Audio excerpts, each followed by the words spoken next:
Welcome, guys, gals, and non-binary pals to the Cockatrice Magic Cup Top 8 second match. My name is Kami, and with me co-commentating today is Mac. Mac, how are you doing Hey, today? how's it going, everyone? Well, it looks like it'll be an exciting matchup today, and I think I already know who is favored because, Well, it's hard to tell it's in not exactly the most balanced matchup. it's hard to tell in every Magic game who's gonna win. And on the first side we have Kavi piloting a Lotus combo. When asked about it, Kavi said, "I like Storm decks and all the math that comes with it." He actually did have Breach Storm 6 hours before it was banned. That kind of makes people sad. He likes their Sultai Aw, Bulls, Steamer Bulls, but he specifically likes how versatile it is. On the yeah, other, yeah. you were saying, Sorry, no, yeah, no, that's don't. certainly yeah. Worry. That's certainly quite an interesting take, actually, because we don't actually see a lot of Lotus combo these days in the Pioneer format. Ever since Demir Inverter or that combo got banned, this is the game we are playing. On the other hand, we have Mm-hmm. Bradley with Mono G Planeswalker. When asked about the deck, they said Gargaroth is the house. There are tons of haymakers starting turn 3, which are super difficult to get rid of, and can turn for Ulamog. Nice. Well, certainly looking forward to this. Turn for Ulamog sometimes just straight up wins you the game. The players are deciding on the roles and Kavi is in fact on the play. Now, what do you think each of the decks requires for mulligans? Like, what are they looking for mainly? Well, I think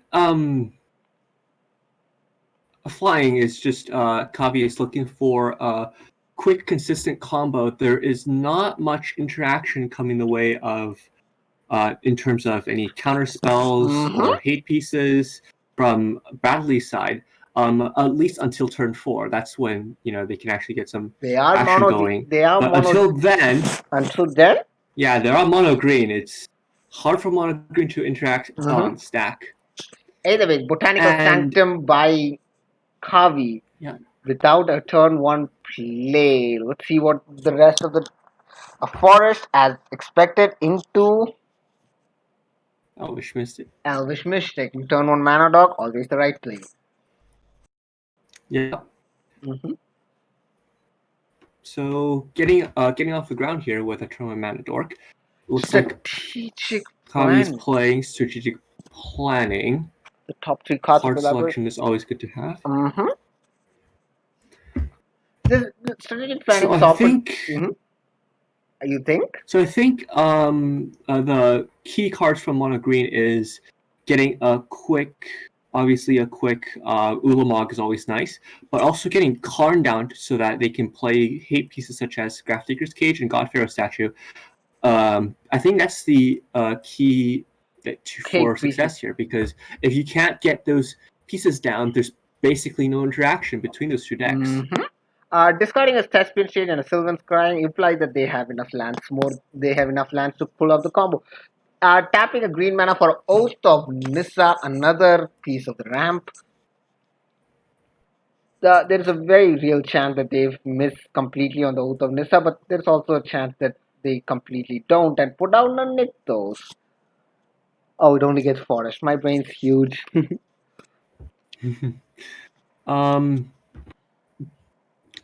This is one of the recent cards that were actually unbanned in the Pioneer format. Which is It looks like to have made some impact over yes. the several months, Mm-hmm. but it's not shaping us up to be as broken as it was before the whole shakeup at the Exactly. of the shining of the ley lines and such. Revealing a Castle Garden bag. That's interesting. Is that card seen that card see a lot of play? I'm used to seeing Forest and Nykthos Shrine to the Nick. I think Garden bug is certainly interesting, isn't it? Yeah. Looks like the deck list plays 2 of the castle. Mm-hmm. Which, I mean, not the worst idea, but there is it's essentially a free card if you're like if you have enough forest. There's not much disincentive to play it. That's fair. It can power out an earlier Ulamog, and it also can make your Voracious Hydra Speaker. Vizier of Tumbling Sands, untapping. Oh, he's hard casting a Vizier of Tumbling Sands. That's normal. This is one of the key pieces of the combo, as I am to expect. Yeah, Vizier untapping a Lotus Field each time is very powerful. It's essentially a 3-mana producing permanent. It's like a big Llanowar Elf almost. Nice. You could say. Bradley, knowing that the combo is soon to be online, what do you think his options are right now? I think what the best play here, the best thing we could see here is a Karn, probably, as Karns can make a lot of headway into what your in terms of limiting what your opponent can do and tuning up key pieces from the sideboard. Yeah. What I'm interested in the deck is inclusion of 3 copies of Hunt the Hunter, which is a sorcery for 1 green mana that reads target green creature gets. Okay, wait, sorry. No, don't worry about it. Tapping 4 mana to summon. You were saying? No, target green creature you control gets +2/+2 on their turn and fights target green creature an opponent controls. Nice. Oh, and we do see a Karn here. As predicted, Karn does end up showing up. Now the option of taking down and taking up is really interesting. Taking up does actually here because of lack of artifacts, so he's forced to take down, and he brings out a Pithing Needle. That's really going to slow down the combo because now Vizier is probably shut down, or maybe they're shutting down Desmond. But it's probably Vizier at this point, and that means that you can't really untap Lotus Field the turn that comes into play. Vizier of the Tumbling Sands has been named as expected. Yep. And so as I was saying here, we saw 3 copies of Hunt the Hunter in the sideboard of Bradley's deck, and what that tells me is that he's expected a lot of mono green mirror matches, but right now the composition of this tournament, there hasn't been any mono green decks. Regrets have been made. Vizier coming in for 1, doing the thing that he has to do right now. Now, the combo needs an untapper, doesn't it? What other untapper does it play? Sylvan's Crying is played, looking for perhaps Lotus Field. Yep. So there are a couple of ways to untap the Lotus Field. One is Hidden Strings, which is 1 in a blue for sorcery that reads Sunscorch. Untap target permanent. I'm gonna have to cut you off right now. Target permanent. Yeah, I'm gonna have to cut you off for a bit. Sunscorch Desert playing to the Karn is actually a really interesting thing. It says player or Planeswalker. Does it? Yeah, it does say player or Planeswalker, effectively dealing 1 to Karn. The 1 damage might end up matching in the long run because this would mean that he's forced to uptick because of Pithing Needle. Anyways, you were saying he plays an Arboreal Grazer playing the Lotus Field. As Lotus Field ETBs, he's supposed to sack Sunscorched Desert and a Forest. 2. So what Bradley could have done there if Sunscorched Desert hadn't come out is that they could have downtick Karn again and grabbed, I believe it's called Godpharaoh's Statue, which really puts a hamper on the opponent's game plan.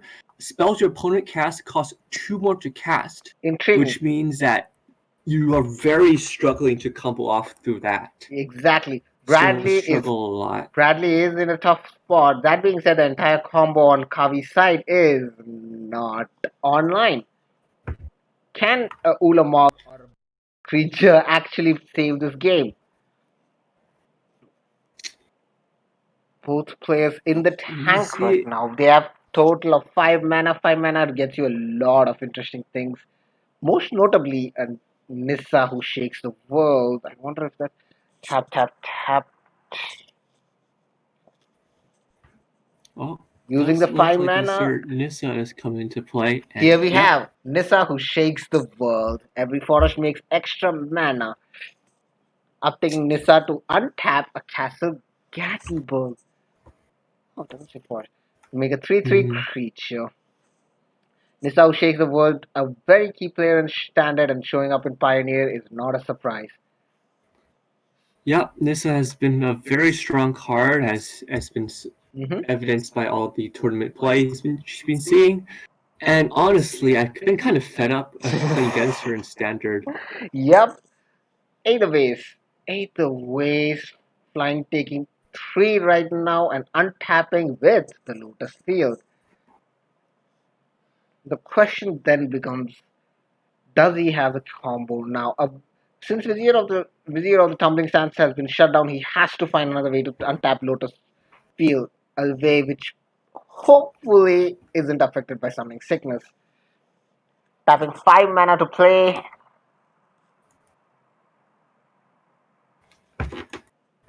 Oh, okay.